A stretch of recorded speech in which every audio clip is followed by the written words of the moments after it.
حضرت سیدنا یوسف علیہ السلام پہ تہمت لگی، الزام لگا یوسف علیہ السلام پہ. قرآن نے جواب دیا لیکن منطقی جواب دیا، اور قرآن کہتا ہے کہ وَشَهِدَ شَاهِدٌ مِّنْ أَهْلِهَا، کہ اس گھر سے ہی ہم نے گواہ کھڑا کر، وہ معصوم بچہ چھوٹا سا، وہ زلیخا کا رشتہ دار لگتا تھا، سیدہ زلیخا کا. اب بھی یہ لوگ حضرت زلیخا کا نام بڑی بدتمیزی سے لیتے ہیں.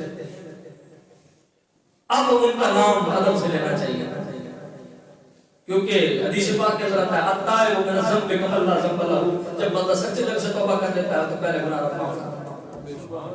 اب وہ نبی کی زوجہ رہی ہے، اب وہ نبی کے حرم میں رہی ہے، اب ان کا ادب ضروری ہے. سیدہ زلیخا کہ گھر سے ایک بچہ اٹھا، وَشَهِدَ شَاهِدٌ مِّنْ أَهْلِهَا، وہ ان کے گھر سے اٹھا بچہ، چھوٹا دودھ پیتا بچہ ہے. اس بچے نے کہا کہ اگر قمیص یوسف علیہ السلام کی سامنے سے پھٹی ہے، اب بچہ ہے، اس کو کس نے بتایا کہ یہ منطقی اصول ہے؟ اسے کیا پتا کہ فلسفہ کیا ہوتا ہے؟ لیکن میرا رب ہے نا، وہ جب سکھانے پہ آئے تو چھوٹے دودھ بھی تو بچوں کو وہ باتیں سکھا دیتا ہے جو بڑے بڑوں کی عقل بنی جاتی ہے. عزیز مصر نے بھی تو یہ چیز دیکھی ہوئی تھی، قمیص تو اس کے سامنے تھی کہ کہاں سے پھٹی ہوئی ہے. اس نے خود کیوں نہیں فیصلہ کیا کہ اگر آگے سے پھٹی ہے تو پھر قصوروار یوسف ہے، اگر پیچھے سے پھٹی ہے تو قصوروار زلیخا ہے؟ اس نے یہ کیوں نہیں فیصلہ کیا؟ اس بچے نے کیوں کہا؟ کیونکہ رب جس کو چاہے وہ کر دیتا ہے. اب اس بچے نے کہا انکار قمیص کو قد من قبل، کہ اگر قمیص آگے سے پھٹی ہے تو پھر قصوروار یوسف علیہ السلام ہے، کیونکہ یوسف علیہ السلام نے عورت کو جکڑنے کی کوشش کی، وہ آپ کے دست و گریبان ہوئی اور اس سے آپ کے کپڑے پھٹے، اس وجہ سے قصوروار یوسف کو ٹھہرایا جائے گا. اور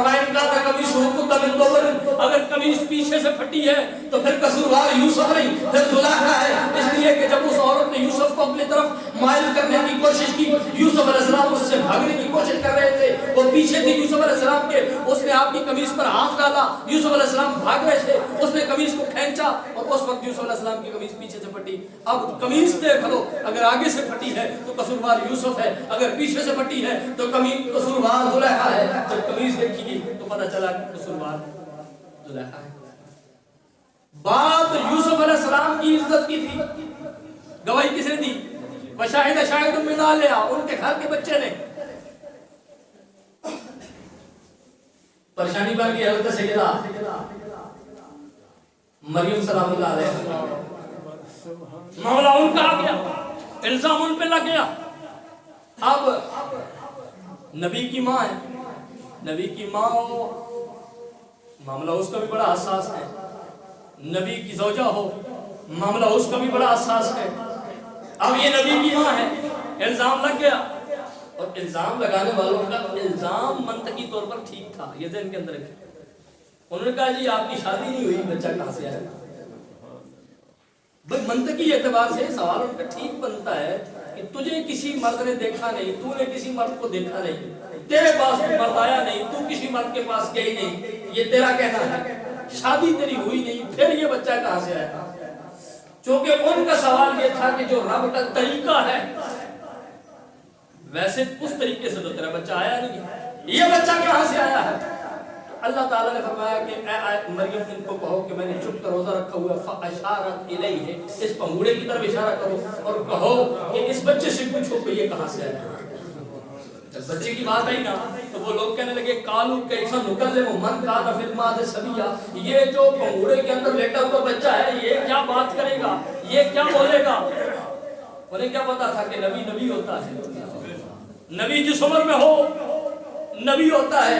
پھر آج لوگ کہتے ہیں جو معراج پر نبی گئے اتنے جلدی کیسے چلے گئے، ایسا کیسے ہو گیا، ایسا کیسے ہو گیا، یہ کیسے ہو گیا، یہ کیسے ہو گیا. عقل کے اندر بات نہیں آتی. اور عقل کے اندر تو اگر عقل میں بات آ جائے تو پھر اس کو معجزہ نہیں کہتے، اور اگر جو عقل میں نہ آئے معجزہ ہوتا ہی وہ ہے.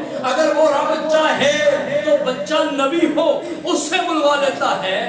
جو زلیخا کی گواہی دے رہا ہے، جو یوسف علیہ السلام کی گواہی دے رہا ہے، وہ بچہ تو نبی نہیں ہے، وہ تو نبی نہیں ہے. لیکن رب چاہے تو اس سے بھی بلوا لیتا ہے، چاہے تو اپنے نبی سے بلوا لیتا ہے. عیسیٰ علیہ السلام بولے انی عبداللہ، میں اللہ کا بندہ ہوں، آتانی الکتاب، اس نے مجھے کتاب دی ہے، وجعلنی نبیّا، اس نے مجھے